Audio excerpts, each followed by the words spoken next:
Hi, this is Tamara from mooglyblog.com, and in this video I'm going to be demonstrating how to crochet the Easy Striped Summer Tee, which is a free pattern you'll find on mooglyblog.com.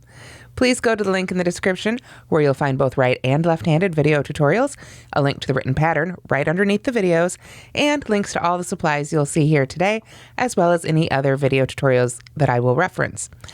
To make this pattern, you will need Peyton's Grace. And this pattern comes in 3 sizes, so the number of skeins you will need depends on your size. Again, you'll want to refer to the written pattern for lots of numbers today. When it's a garment in 3 sizes, there's just lots of numbers that will differ by size. You will also need a USI 5.5 millimeter hook.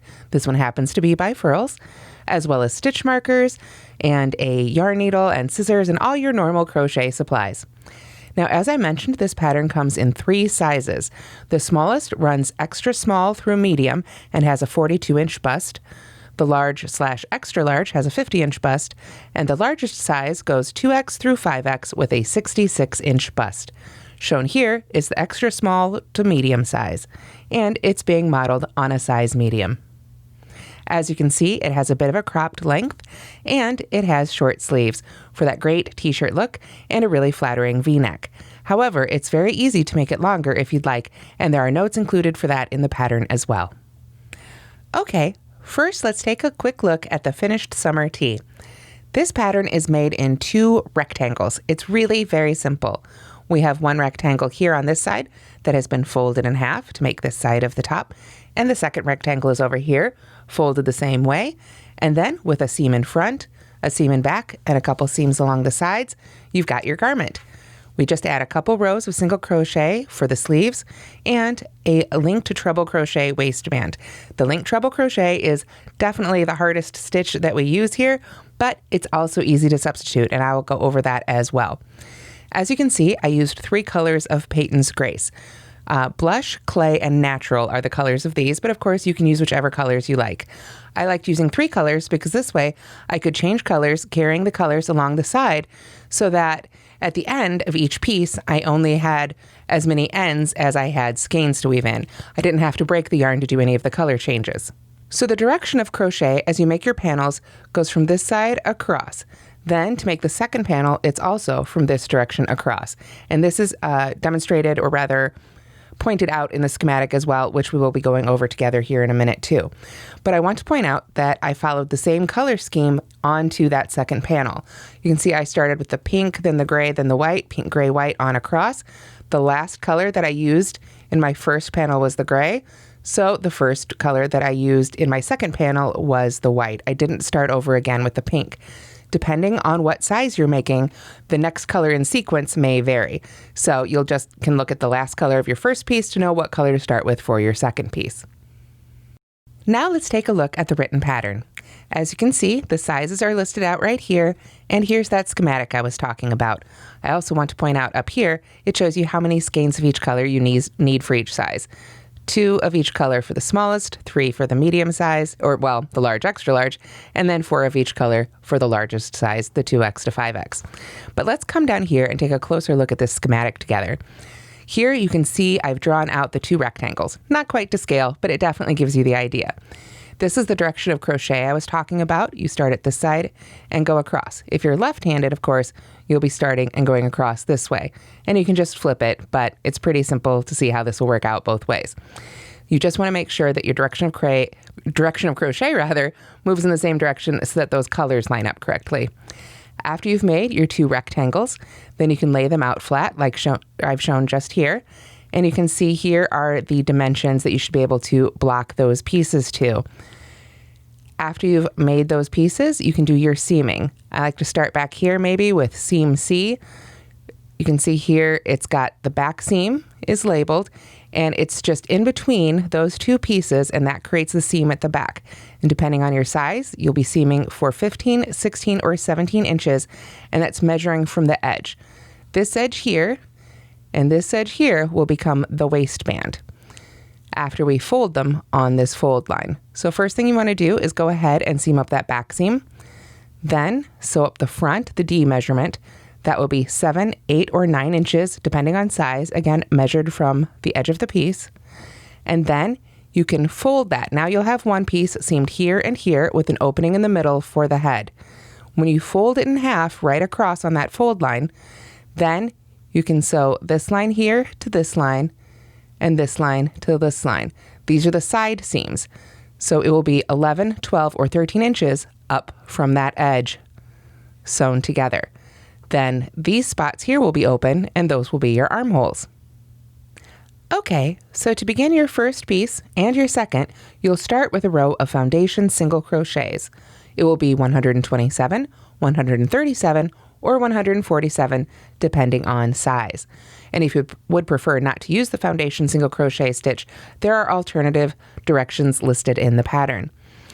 Now, to make the foundation single crochet, we're going to start with a chain 2, 1, 2, and then we're going to insert our hook into the chain farthest from our hook, the very first chain we made, right under that back loop. Not the back loop, front loop, but the underneath loop, the one that's all by itself underneath that top V.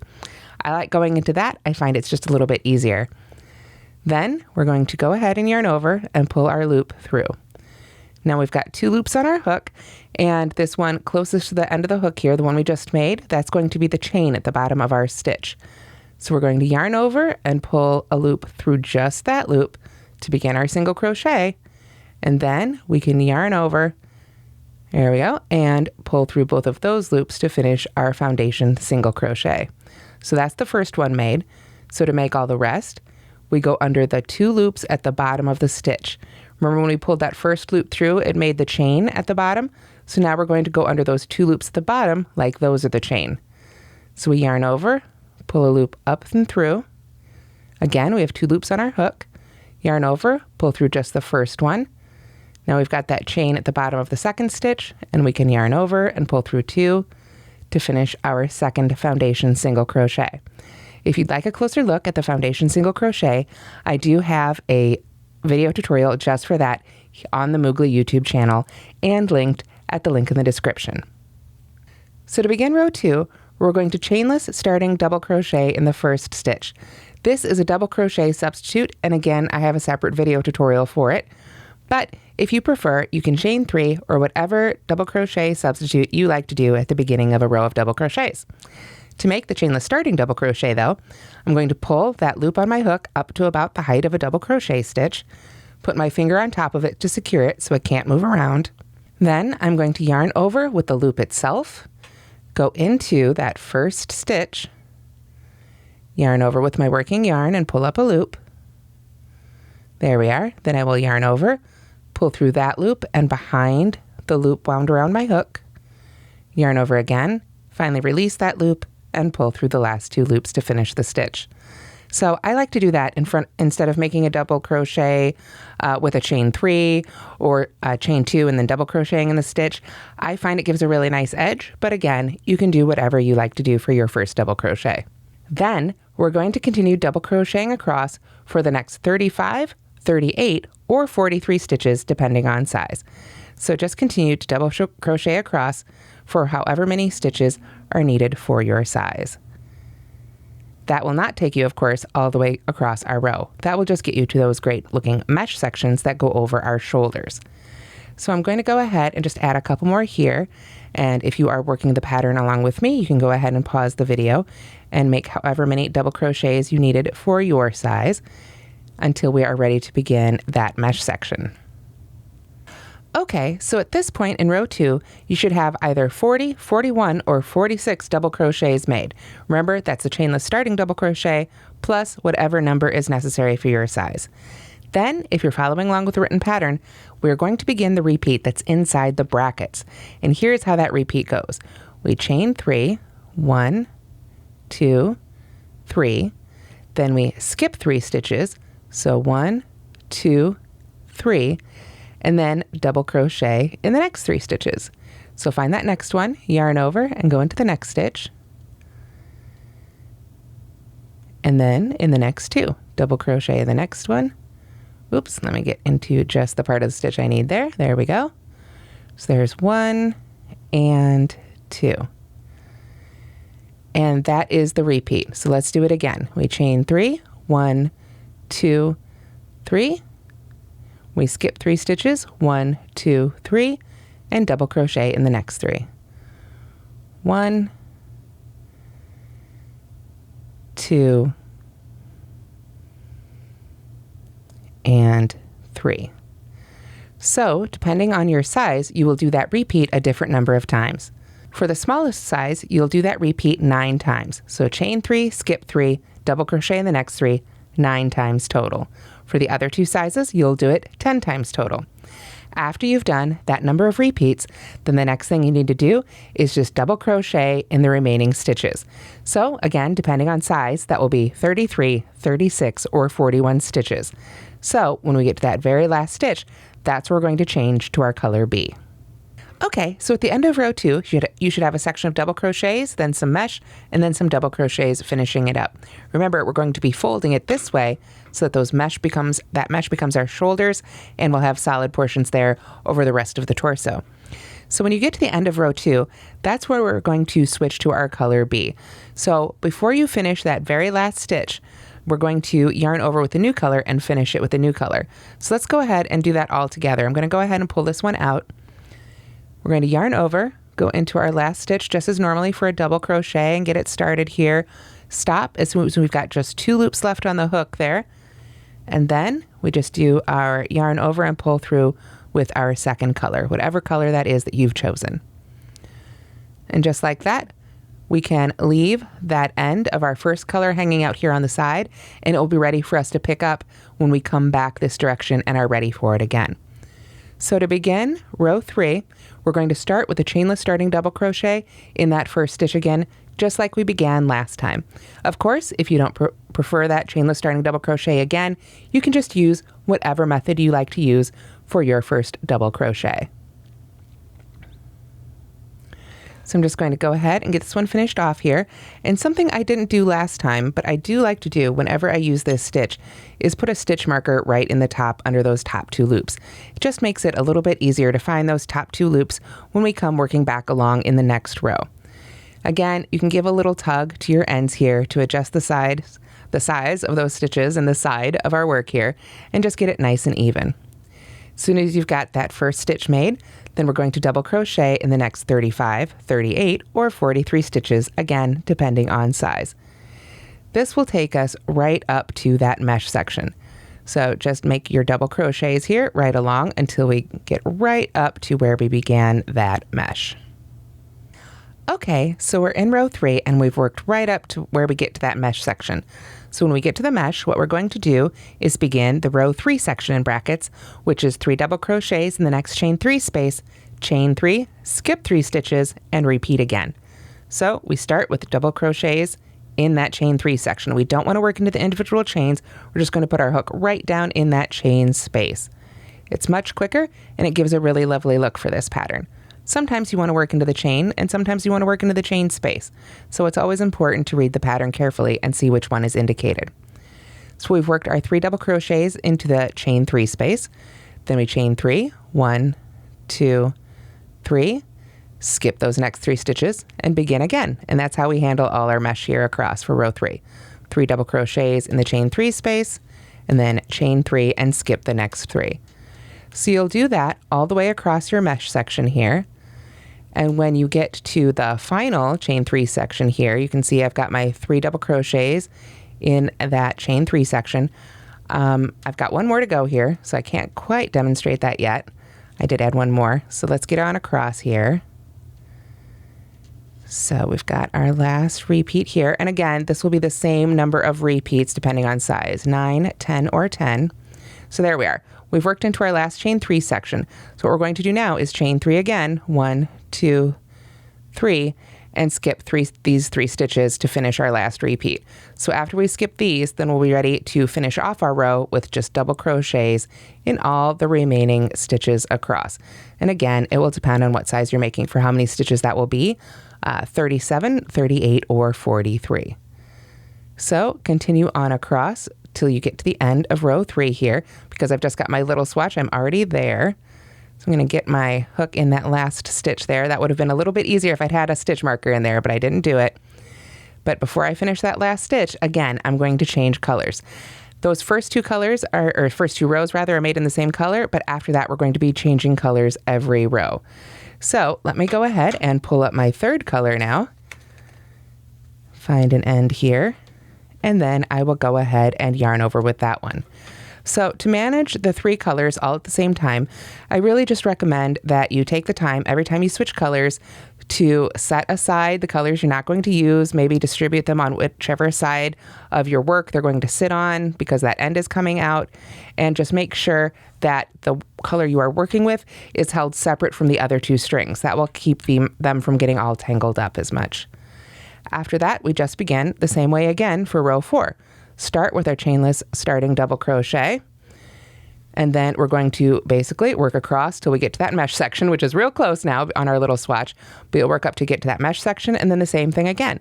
3 double crochets in the chain 3 space, chain 3, skip 3, 3 double crochets in the chain 3 space, chain 3, skip 3, on across till you get to the end.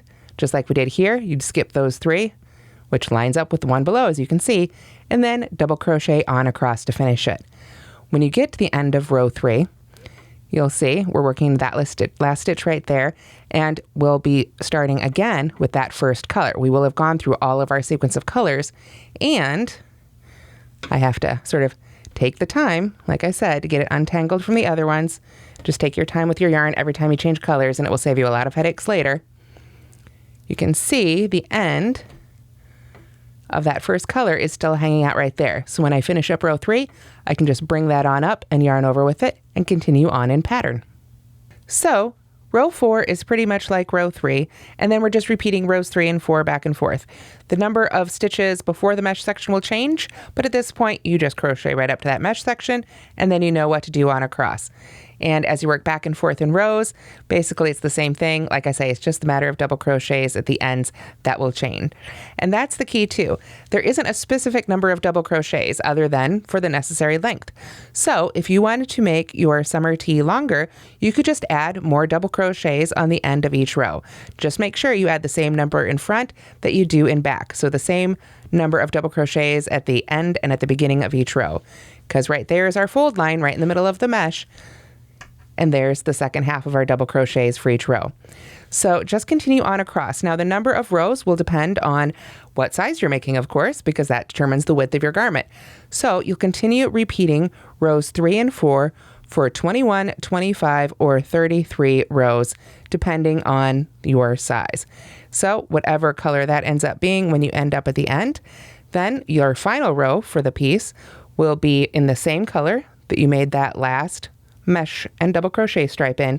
You just come back along with some simple single crochet. So if you single crochet in each double crochet, and this time not in the chain space, but in each one of those chains, gives it a little bit more stability there for our final row, then that will be the end of our first piece. Then we begin again, just as we did for the first piece, with the next color in our sequence, with our row of foundation single crochet, our row of double crochet and mesh in our first color, and then just continue on cycling through our colors exactly the same way.